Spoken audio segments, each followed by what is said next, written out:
What is up, fam? It is once again your boy Sunil. Thank you so much for tapping into So Real Sports Talk. Today we have a very, very special guest. With me, I have from All 49ers SI contributor Silverado Kev. Kev, thank you so much for making the time to jump on with me today. How are you doing? Hey, how you doing, my brother? Hey, I'm blessed, man. I'm blessed. How you? I'm doing fantastic, man. I love that setup you got in the back already. I need to upgrade my wall behind me because you already upping me on the first show, man. I love it. Oh man, it's all good, man. Hey, just born and raised in San Francisco, man. So it's all I know. You know what I'm saying? It's just everywhere I go, everywhere I'm at, you see I love it. Niner somewhere. I love it, man. You were raised right. So, just to start off, Kev, I want to give you kind of an opportunity to introduce yourself to the world. Talk a little bit about, what brought you to football, how you got involved with the 49ers, and just overall, a little bit more about yourself, man. All right. To some this may be redundant. To some it's gonna be new. But any chance I get to talk about my grandmother, rest in peace, Gloria Mitchell, I take the opportunity. So I'll be 43 here in a couple of weeks. Since I was born, my grandmother, first thing she taught me, I wouldn't be surprised if my first word was Niners. Seriously, I wouldn't. So my grandmother, be it Gloria Mitchell, Grandma, I love you, rest in peace. Be it Niners games, Giants games, Warriors games, it was all Bay Area, San Francisco driven. Just from the time I can even walk and talk. And like I said recently, most kids on Saturday mornings were watching cartoons. That's what Mhm. kids do.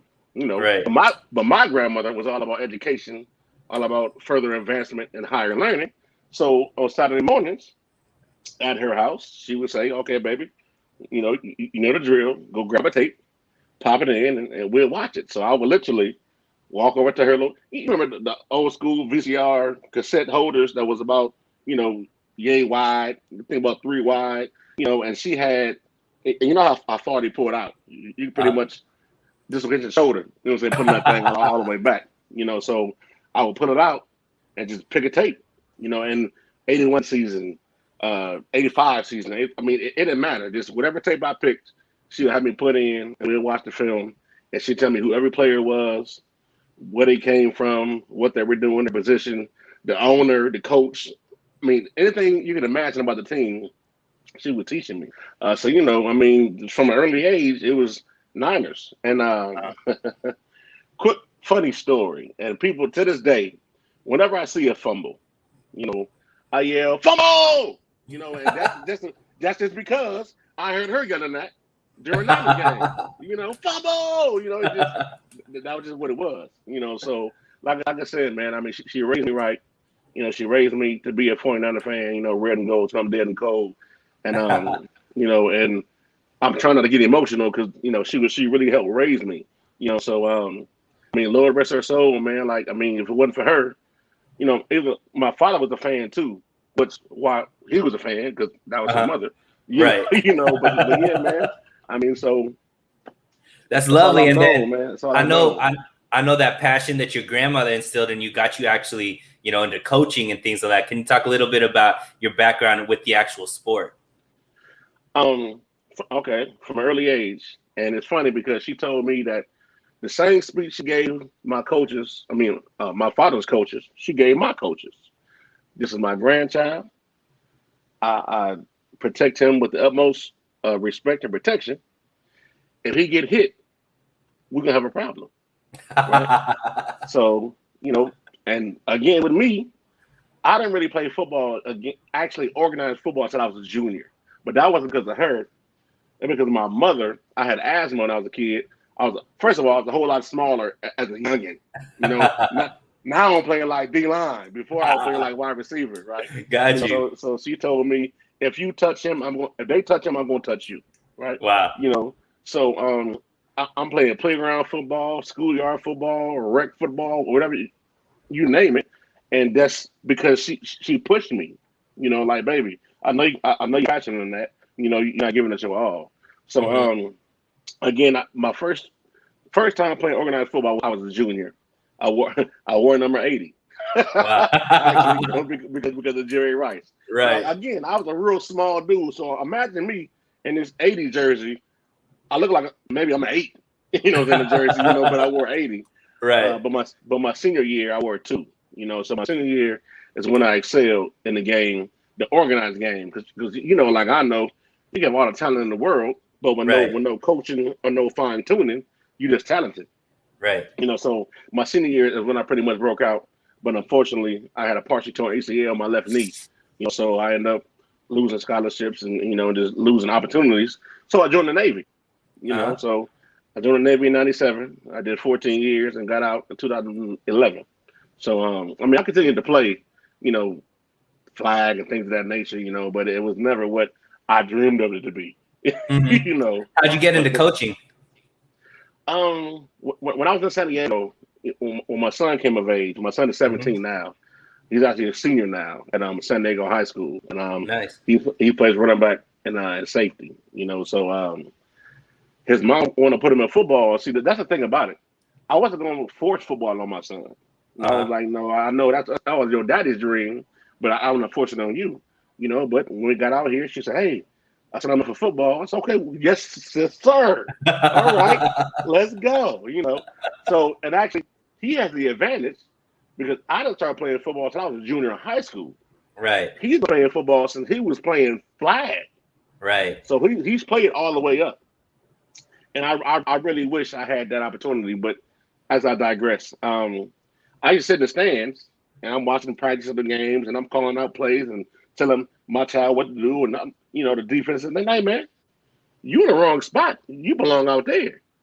And I'm like, "Nah, I don't. I'm just trying to make sure everything go correctly." And so after that, not too long after that, I got asked, "Have you ever coached before? It sounds like you're very knowledgeable about the game. Would you want to coach?" And I'm like, sure. And so I had to go to Vegas with one, I think it was like 2011 or so. And I drew some plays up on a piece of paper and, gave it to the head coach. And he said, "Hey, man, you drew these plays up?" And I was like, "Yeah, last night." He was like, "Man, do you coach?" And I'm like, not officially. Well, now you do, So so I started out as the offensive coordinator, drawing the plays on offense. But then because of need, I switched to the defense side of the ball. I started as like a DB coach, because I played DB too. I played both sides of the ball, so it didn't matter where you played, other than the offensive line. I really couldn't tell you much about the O-line back in the day, but I can now. Nice. So, but most recently, I was a defensive coordinator for the midget team. We came one game from the big game, one game for the big game. My first year at DC, it hurt. It hurt. Well, I love it, man. We're definitely going to use that football brain of yours and delve into some of these 49er topics. Seems like you got a little bit of a fan base already. Pinor says Kev needs no intro. Dude is well known and respected, and that's exactly why we have him on the show, Pinor. But let's get into it. Go ahead. I'm sorry, Kev. No, I'll just tell Pinor thank you. I appreciate it. Absolutely. Well, let's get into it. I know your first article with All 49ers SI had to do with the defensive line. So when I had you on the show, I wanted to make sure we delve in and give you a platform to kind of really break down, what you feel. So to start off, tell us what you feel, how you feel about the 49ers defensive line and the pickups that they've made, and what you feel like the strengths and weaknesses of this defensive line will be. Okay. As funny as it may sound, some may feel like I may be overreaching, but I will say, if you look at the defensive line right now compared to our Super Bowl season in 19, only piece missing is DeForest Buckner. Right. And I don't say only as if he's a small piece, because he's not. Excuse me. He's huge, right? But his only name on the line is pretty much missing. That was a big time name. But I do feel, even without Buckner in that roster, the interior defensive line, even more so than the edge right now, maybe the highlight of the defensive line, only because of the depth.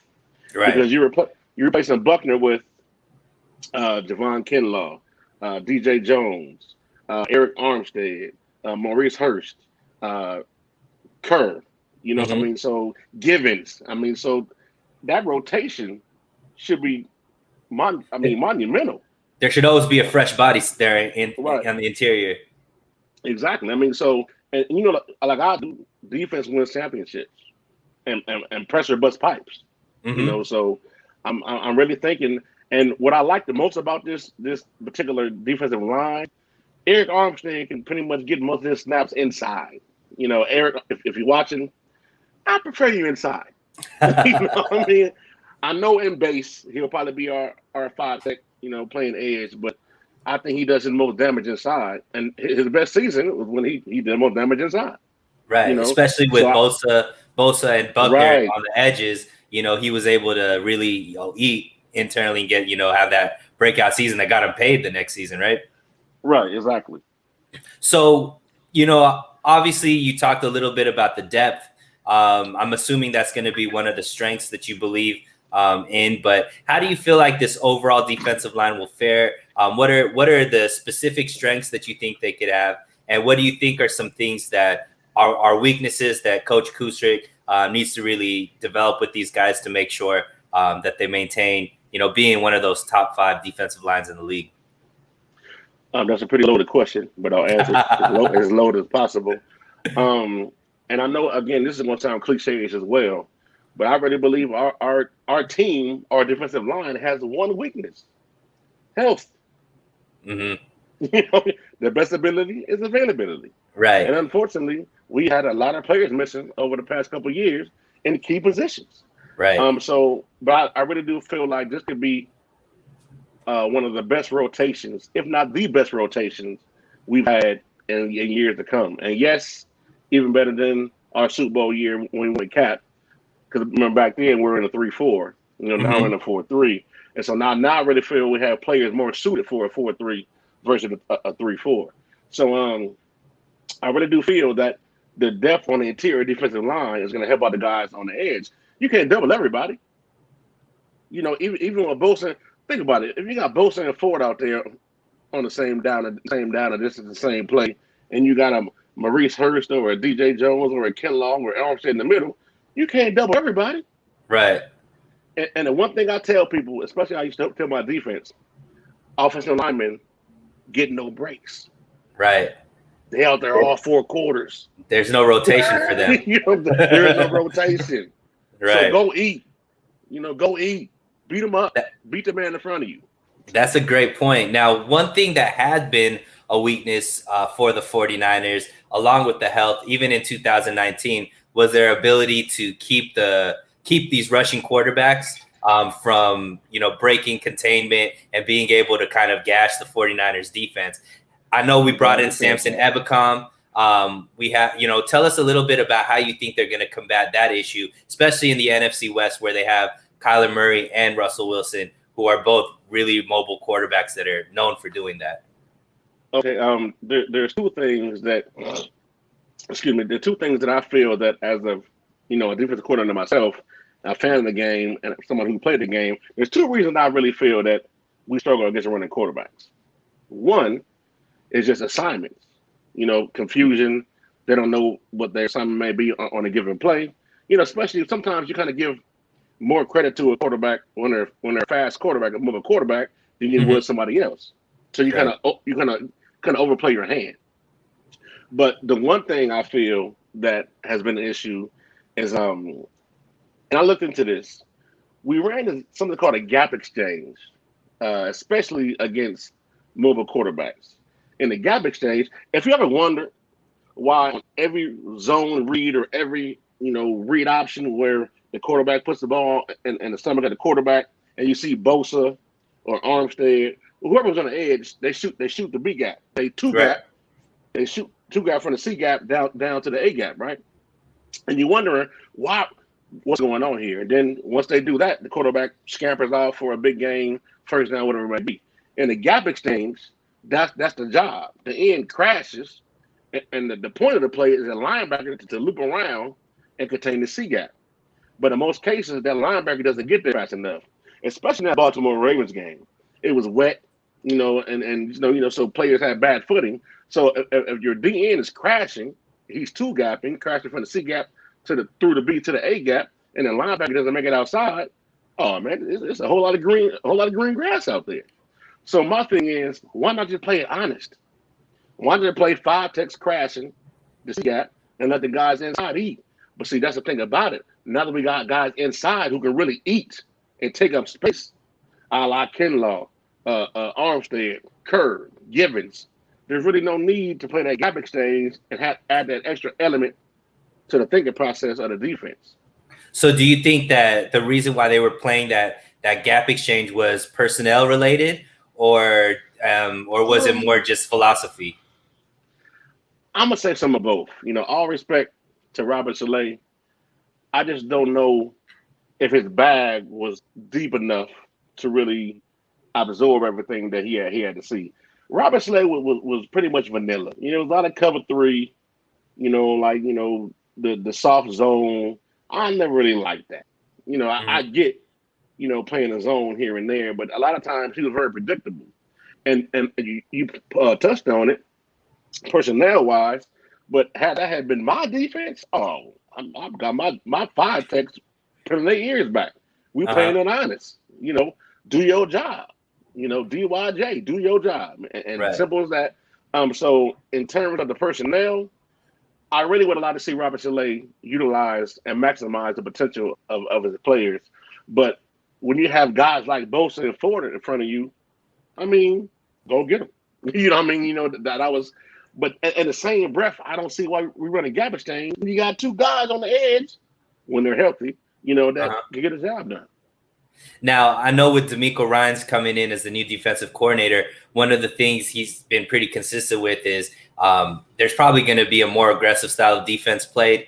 Kind of to your point, it seems like he's going to be doing more man coverage in the secondary and get a free blitzer to help, add more pressure to that defensive line. How do you think that's going to work with the line that we have right now, throwing in another, blitzer and things like that? What do you expect as far as maybe sacks or just pressure overall out of this defense with that new aggressive mindset? First of all, I love the DeMeco Ryans promotion, excuse me. Mm-hmm. He's played the game. And so even though just because you played the game don't mean you'll be a great coach, but I really do think he'll be a great coach. So he's a motivator. He's a player's coach. I mean, and he's been out there, in the mud, in the trenches with these guys for years at a high level.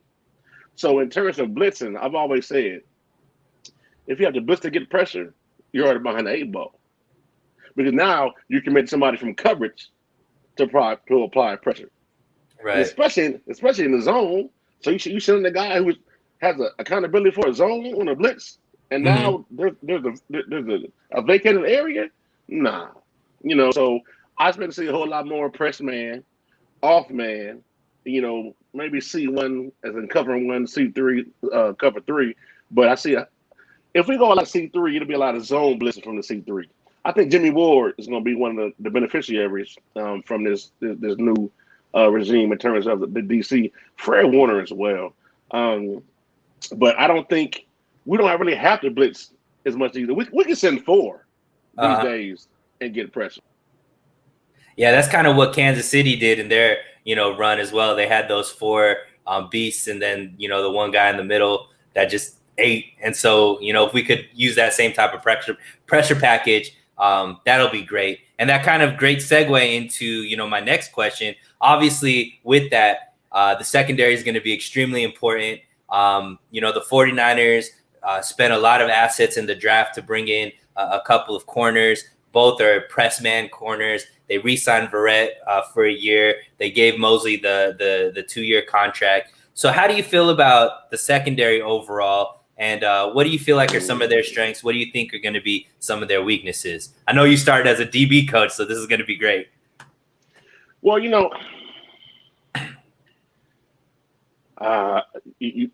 answer to the question is going to require me to bring up a name I really didn't want to bring up. But okay. Prayers up to Richard Sherman. Hopefully everything's okay with him and he's getting better by the day.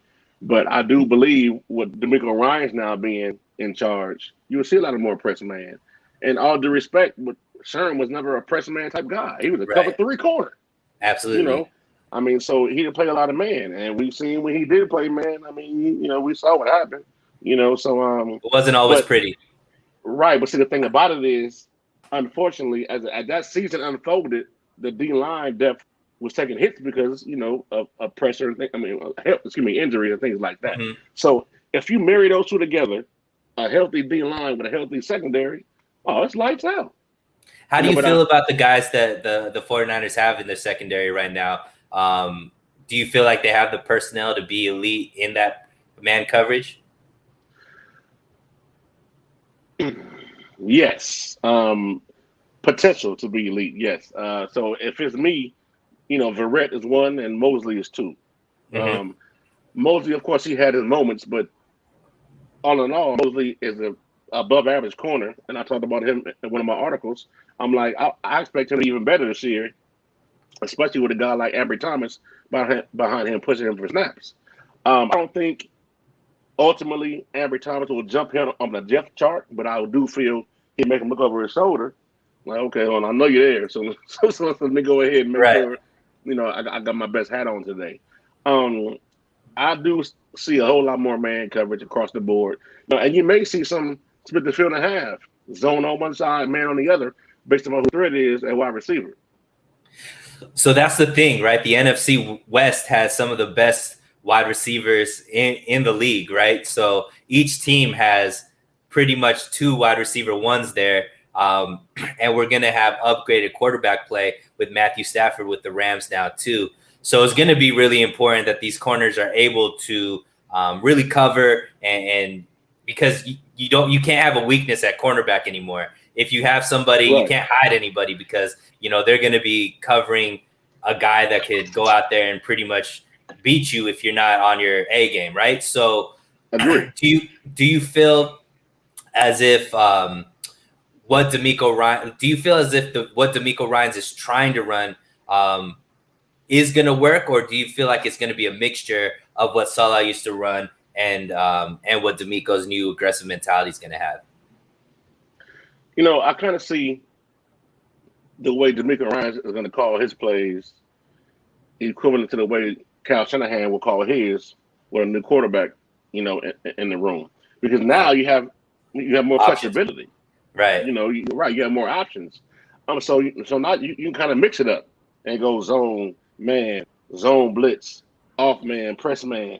So now I think there's going to be more uncertainty to what the defense is doing in terms of the defense. Now I'm going to backtrack real quick, but it's important to this point.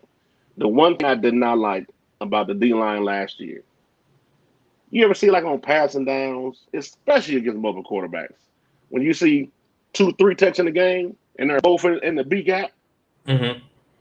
Oh, I can scramble for a first down if I'm the quarterback and you got 2-3 techs in the game in the B gap. Right. All you do is wait for the edge rusher to come and scoot up the middle. But see, now going back to that D line depth, I really think now that's why I say the nucleus of the defense now is going to be that middle. Because if you got pressure off the edge and somebody in your face, now the secondary can really eat and play honest. I know a lot of guys have complained about Jimmy Ward not forcing turnovers and getting interceptions. He be manned up. Right. Got his guy locked up. Now he can kind of sit back and play and watch man-to-man in front of him and jump routes if he wants to, based upon the coverage, the route combinations, things of that nature. So, again, Jimmy Ward and the secondary, they should have their pickings, especially if that front line holds up and is healthy. And that's something that I think the whole secondary is really eyeing as a whole. They want to turn the ball over a lot more. It seems like that is, one of the messages and one of the focuses this year is to have a secondary that actually gets more interceptions. Now, there's been some talk about trading for a guy like Xavier Howard out of Miami. How do you feel about, the secondary just as far as depth? That's been one of the biggest critiques is, there's not a lot of depth behind Verrett and Mosley. Do you think that the 49ers should pull the trigger for a guy like Xavier Howard from Miami, or do you think they're just like good with the squad that they have right now? We can always get better. You can always get better. But unfortunately, and some are not going to want to hear this. And real talk. You here to bring the truth, Kev. You here to bring the truth. I'm saying like I can't do nothing but talk the real talk. So that real talk, not a talk. If you want Xavier Howard, is that how you say his name? Xavier, is it Xavier? Xavier, I think it's Xavier. Xavier. If you want Xavier Howard, you got to offload Jimmy G. I mean that's just about the gist of it. Either you want a new lockdown corner, or you want to keep Jimmy G because you can't do both. Right. So if it was me, and it came down to it, and he said he wouldn't come here, I'm like, Jimmy, it's been real. It's business. It's not personal. It's business. I mean, think about it. Okay. I've said it before too, and I don't want to jump on this particular subject, but I'm gonna jump on and jump off real quick. So Jimmy G, for the betterment of the team and the roster, if Kyle Shanahan can protect Jimmy G in terms of schemes and play calling and things above the ears in terms of intelligence, he can also protect Trey Lance. And if it's me, I'm fine. But even though I haven't seen a player down in the NFL, Trey Lance, Josh Rosen, Sutherfield. I mean, especially if I'm getting Xavier Howard or how you say his name? Xavier Howard. Xavier. I'm sorry, Xavier. I keep saying Xavier. Xavier Howard. If I'm getting that in return, or like a Gilmore or somebody, it's an easy fix.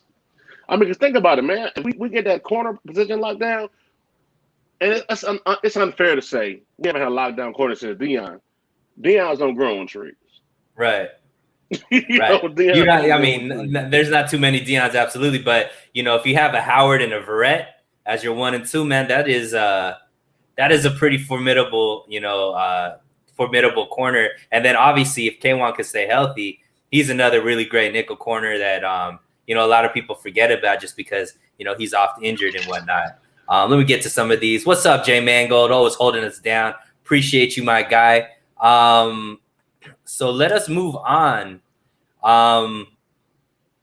So hopefully answer the questions the way you want me to answer the question. I want you to answer the questions the way you want to answer the questions, man. We brought you here, my guy. Hopefully I addressed everything. You absolutely are doing a fantastic job, man. So one of the things that I think was a big weakness last season that a lot of people kind of just glossed over was the running game. They went from second-ranked running game, averaging about 141 yards per season in the Super Bowl run in 2019. They dropped to ranked 15th last season, averaging about 110 yards, so dropping about 30 yards per game. Obviously, with a brand new quarterback, or even if Jimmy is the starter, that running game pretty much drives Kyle Shanahan's offense. They play a lot of play action. It obviously sets up a lot of their passing plays as well. Why do you think were some of the issues in the running game last season? And do you feel like those have been rectified? What are you expecting out of the running game this season? The running game, we've always had a stout running game. And traditionally, it's offensive line, even going back to the Super Bowl days when Cap was behind center, we had more maulers. We had more maulers and run blocking than we had guys in pass pro. Right. So with the addition of Aaron Banks, I do think and he's a dog, by the way. Aaron Banks want to run through your face, put you on your pockets.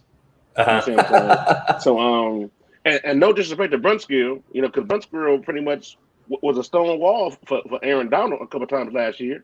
I mean, but we can always get better. I just really think the running game took a hit because Jimmy going out, even though folks don't want to admit this, Jimmy going out was an issue because now they can say, even though they stacked the box against Jimmy, now you got Jimmy Backup coming in. We can really stack the box. Right. We could put 13 in the box and it wouldn't matter. So I really think the fact that the focal point of last year was the running game without a starting caliber quarterback was an issue. You can stack the box. If they beat us deep, so be it. But it's Jimmy. You play the middle of the field, there's not really much to do. But so with this year, I do feel, and let me say, if Jimmy is healthy and he's motivated, I want to see him succeed. I do. I don't have much faith that he will because I think we've seen the best of him in 2019. Mhm. But in the event he can and does stay healthy and play great, so be it. But I really do feel that with a Trey Lance, even fresh as he is, it's more of an 11-on-11 situation than it is with a healthy Jimmy Garoppolo. Because think about it, man. It's 10 He's not and mobile. 11. It's 10 and Right. 11 whenever Jimmy's in the game. Right. I saw a clip today from practice, and they had both quarterbacks doing the zone read. If I'm a DC and I'm a linebacker, and Jimmy goes zone read, you better stick to the run, because I have no worry about Jimmy taking off on me 10, 20, 30 yards downfield. Right. You play the run. So, but with Trey Lance behind center, everything opens up. And again, not to say I'm anti Jimmy, because I'm not. It's just even the playing field. None of Swan Song doesn't give Jimmy as much credit as you do. Man, go like that as well. I think another big reason, I think there's two other big reasons and reasons why I think the run game will actually excel this season. One is Alex Mack at center. I think they really missed somebody who could be the captain of that offensive line. I think a lot of the issues last season with the offensive line a lot of them were blown calls, and not having somebody that was really positioning the offensive line the right way. I think Alex Mack is going to fix a lot of those problems. Another thing was an unhealthy George Kittle. George Kittle plays a big role in that running game, especially when they go, outside in a lot of those jet sweeps. He really seals the edge as the tight end. Hopefully he'll stay healthy this whole season. So those two additions, I think, will be huge in getting the running game back to, elite. Plus the additions of guys like Sermon, Gallman, and having a mobile quarterback like Trey Lance. We're talking about nothing but upgrades for this offensive line and for the backfield to really be able to enhance this running game. And if we have another top 3 rushing attack mixed with this defense, I think we have a really, really good chance, to be a double-digit win team and really solidify a playoff spot and hopefully a Super Bowl run as well. How do you feel about Alex Mack being an addition to the offensive line? I'm glad you asked that question. Get out of my head, because I want to ask you that question next. So, if you had to pick one thing that was Kyle Shanahan's staple in terms of the run game, it's the what? The zone blocking scheme. Okay, more specifically, what zone? Outside, inside? Outside. Right. With the addition of Alex Mack and a big guy like Aaron Banks, who is a mauler, he can now use the inside zone as well.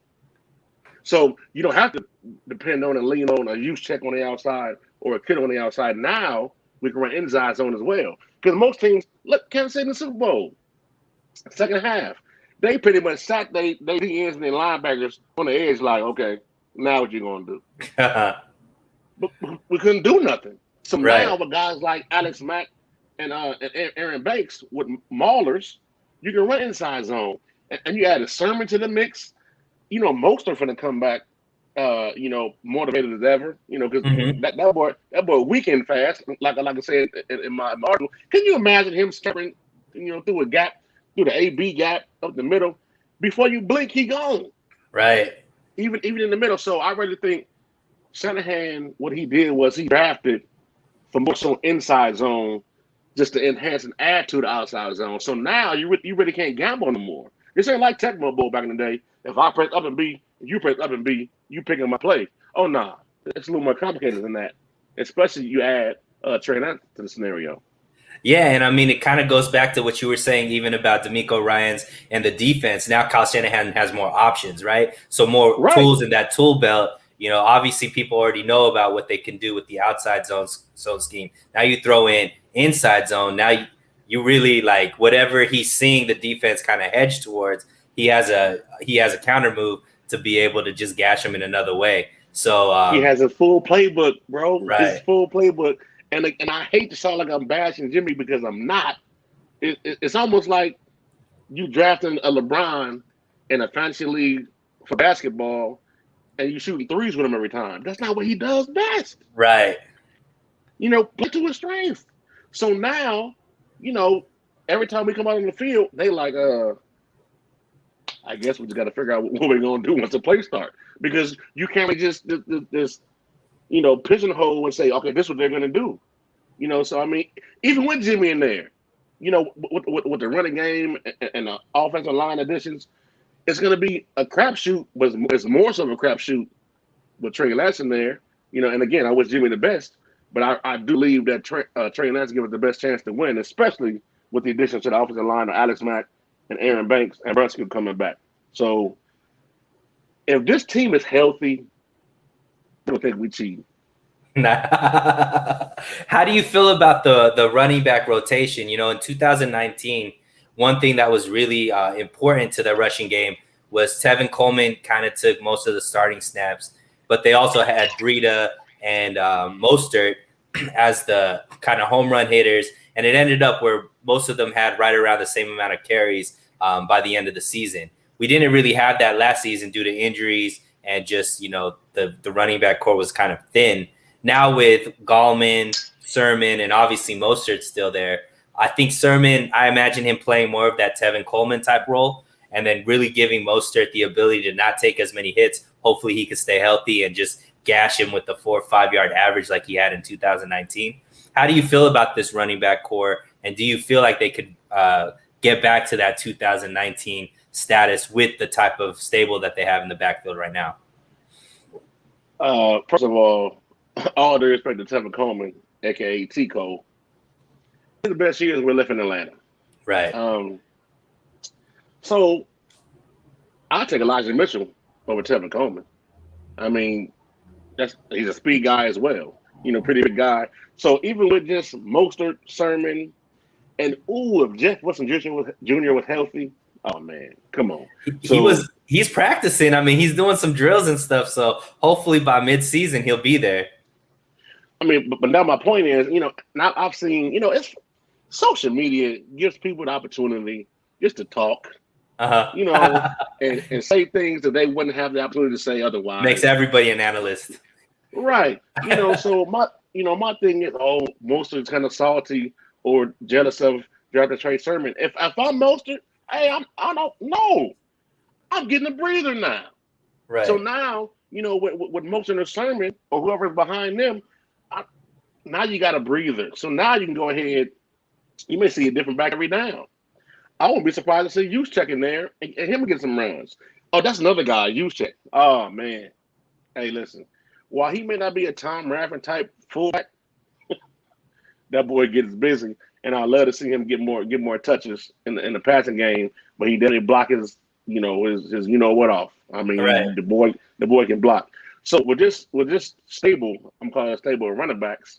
Again, you never know what might happen, and I wouldn't mind seeing a backfield with Sermon in the fullback position. So don't nobody out there say I want Sermon playing fullback, but just in terms of personnel, with Sermon in the fullback position, with Mostert behind them, with Juszczyk offset off the tackle, and George Kittle. I mean, come on, man. I mean, you can do what you want to do with just offense. I mean, because now you really don't know who's getting the ball, right? Especially with the read option and the play action. I'm telling you, brother, if we stay healthy, I'm talking cash money, sugar honey iced tea all season. I mean, I'm telling you, this running game. And I've been asked a couple of times who I feel will lead the team in receptions or receiving yards. Only because the run game should be so thorough, I can't say. Whoever's open. Right. You know what I'm saying? Right. So which is a is a really good problem to have, right? When anybody could be the top receiver. It's hard for the defense then to kind of hone in on one person. And that's what I'm saying. And as much as the people want to, Jimmy this, Jimmy that. Somebody look, I gave it a 10 versus 11. Somebody said 9.5. I'm not sure who that was but somebody said 9.5. I mean, so come on, man, with a healthy team and Trey Lance back there, you can't just call a play before it happens. It's just that simple.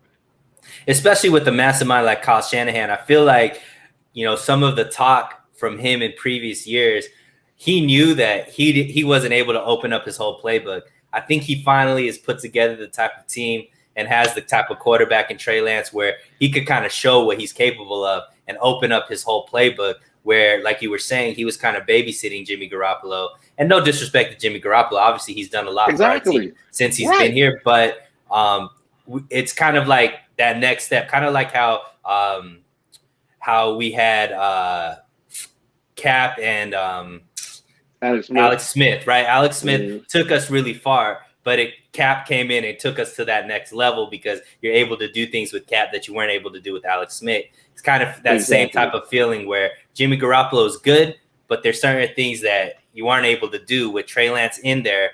You're able to open up the whole playbook. But something you touched on, man, having Alex Mack, having Aaron Banks there also does that to the running game because now you're not pinned to just getting most of your yards on the outside zone. Now you have that counter with the inside zone. Go ahead, Kev. You just triggered a thought. I may be reaching here, but I reach a lot.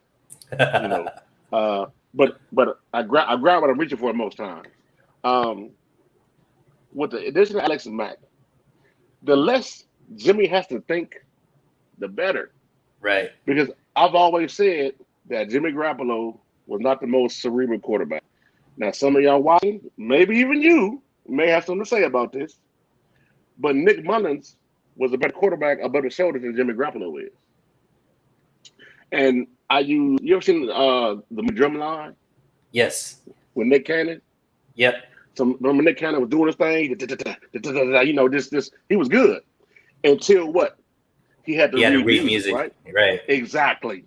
So then he had to think about it. Jimmy G's the same way. Think about that 5-game stretch you had in 2017. You asked me, Cal Shanahan said, "Hey man, find somebody open." He was out there freelancing, but the moment you put him in front of a playbook and you don't spoon feed him what he has to do, he's struggling. Right. That's a really good point. I'm real talk. Yeah. I'm just saying, I'm just saying, man. So Alex Mack will help Jimmy as well. But at some point in time, Jimmy had to think on his own. Alex Mack can only do so much. So and my thing is, like I said, is Jimmy, if you tell Jimmy as a youth coach, and I heard this a lot, we on the sideline, hey, Kev, throw the ball to Johnny. Or throw the ball to Robert, throw the ball to Dante. Okay, great. If he was covered, they're still throwing the ball to Dante, Johnny, or whoever it was they should throw the ball to. Right. It's not often you find a youth quarterback who can say, I play through the coaching. Oh, I know he said throw it to Sunil, but he got a man right in front of him. So therefore, there's a guy next to him that's open. I'm going to get him. Jimmy doesn't really have that like that. And it's okay. Some people have it and some people don't. Right. But I do think Alex Mack will help Jimmy just a little bit. And if you could help Jimmy, he could help Trey as well. So Panor liked that Nick Cannon reference, man, but he says Nick Cannon is better at percussion than Jimmy is at football. And that's a little rough, Panor. That's a little rough. Hey, he said that. Although I agree, he said that, not me. I love it. I love it. Well, Kev, while I have you, let's move on. So, we've talked a lot about the offensive line, defensive line, and we talked about the secondary. Overall, let's talk about other position groups. What do you feel is the most underrated position group on the 49ers right now? What do you think is the most overrated position group? The most underrated. Ooh. You know what? The safety position. Yeah. I'm going to go with safety. Only because, between Jimmy Ward and, Jaquizzi Tart, I'm going to use those names because they're starters. Right. Only because between those two guys, they may have, 3 interceptions in between them? Mm-hmm. But those two guys in man-to-man coverage, they get the job done. And in the past, they really – if you think about it, playing that zone, if you look at the tape, Jimmy Ward is about 20 yards off the ball. Pretty much, hey, listen, we're in zone, so don't worry about nothing really in front of you. Just don't let anybody get behind you. So I really believe now in that man-to-man, with quarterbacks seeing open windows, they're going to take more chances, not knowing Jimmy Ward is a sky thief. Mm-hmm. He's a ball hawk. Jaquizzi Tart. He's running the ball a lot too, but he hasn't had many opportunities. And then, not to mention behind Tart, Tart, you got Jefferson, coming back. You know, he's a savvy vet. Hmm. Even though Marcel Harris may transition to linebacker, he can do some damage in the box as well. You know, he can do his job. And Hmm. Hufanga, oh, I'm hearing he the first man and last man off the field every time. He might be out there now. You know, I mean, so I really think this safety position may be the most underrated only because they don't have a whole lot of turnovers, Right. but they do their job. How many times has Tartt gotten beat? Not very often. So exactly. So just because they don't have a lot of interceptions, don't mean the coverage is terrible. I mean, so if both those guys are healthy, you know, be it Tart or Jefferson or Ward, this same position is really underrated, and I really think this is the year you see this position make their mark on this team, especially with that front seven in front of them.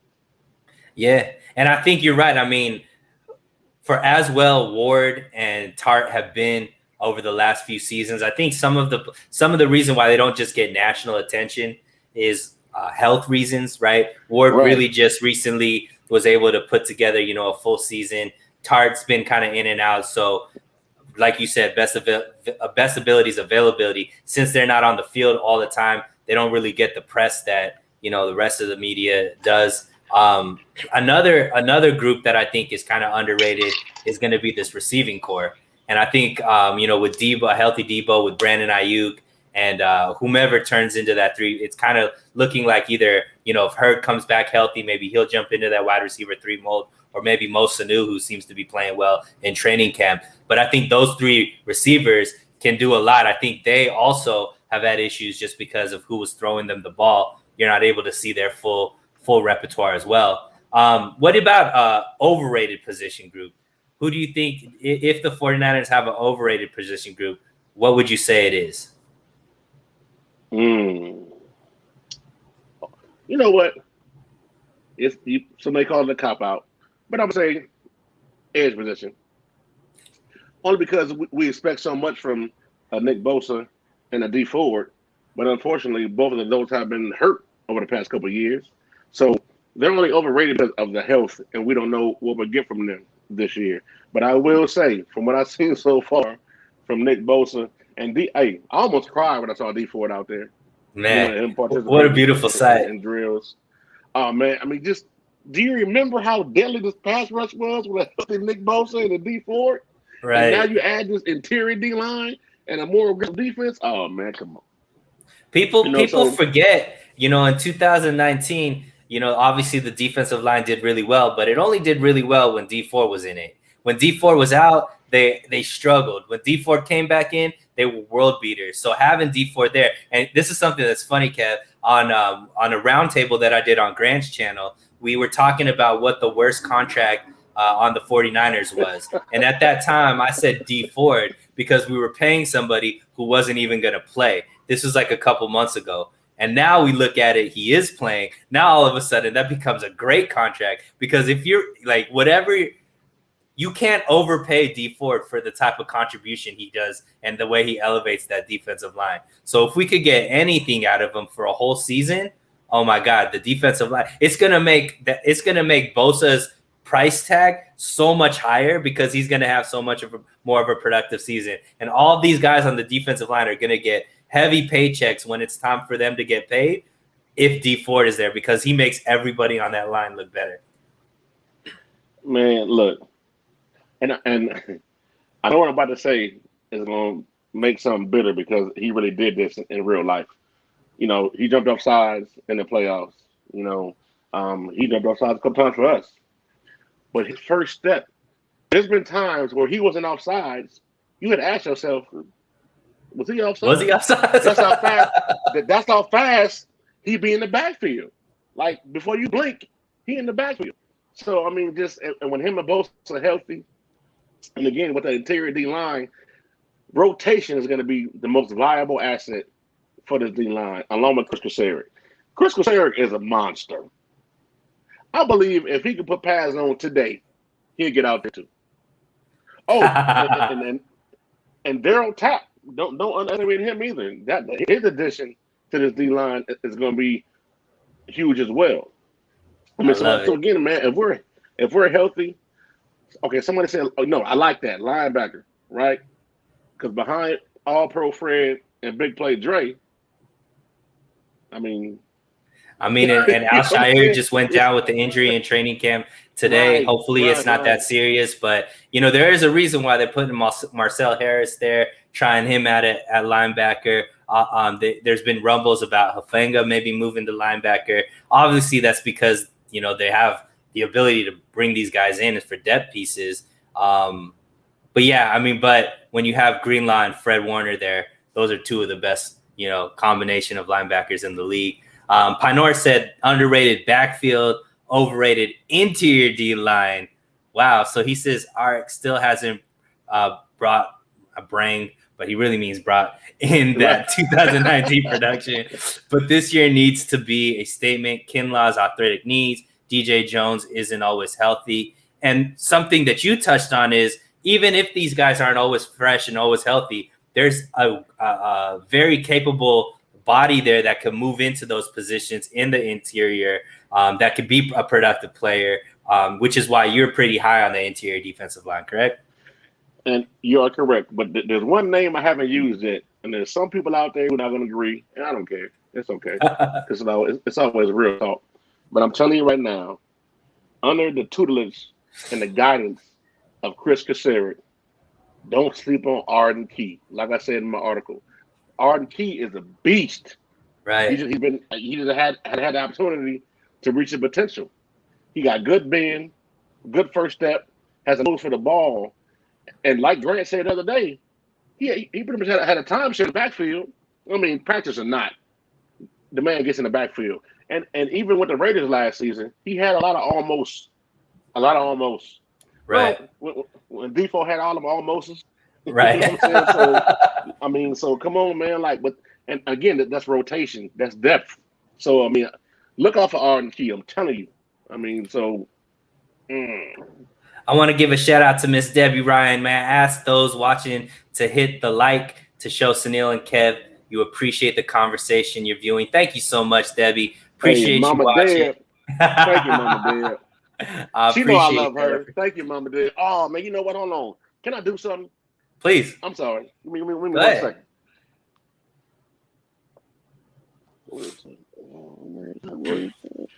We got a Silverado Kev exclusive here on So Real Sports Talk. Mama Deb. I thank you for this, Mama Deb. She said check your mail. I don't know what was coming, but this is exactly what it was. Wow, that's fire. She know I don't even wear hats, man. You know what I'm saying? But I love it. I'm gonna find a way to this one though, and you see what it say. You see what it say? Straight out of the Bay Area. That's awesome. San Francisco. Mama Deb, I'll send you my address if you sending everybody gifts. Hey, I'm sorry, Mama Deb, but I had to say thank you. I didn't mean to put you out there like that. I didn't wear hats, but I'm definitely gonna wear this one though. Hey, that's a fire one. Mama Deb. That's a fire one. Mama. Well, Kev, we'll get you out on this one. Obviously, you seem pretty high on the 49ers this season. You like the moves that they made. Obviously, everything's contingent on health for you, but you really like the roster that's put together. What are going to be your overall predictions for this season? And let's talk about wins, losses, and how far you think they can get. Okay. We did a show on this recently on a Real Talk, Niner Talk. But even with, the floor, with a healthy team, the floor, even with Jimmy, I say 12, 11, 12 wins is the floor. Now with Trey, you may be more about, 15 or so, 14, healthy though. So if this team, and I hate having to say this, but if we're healthy, we Super Bowl bound. And this time, we're not blowing the lead with 6 minutes to go in the fourth quarter.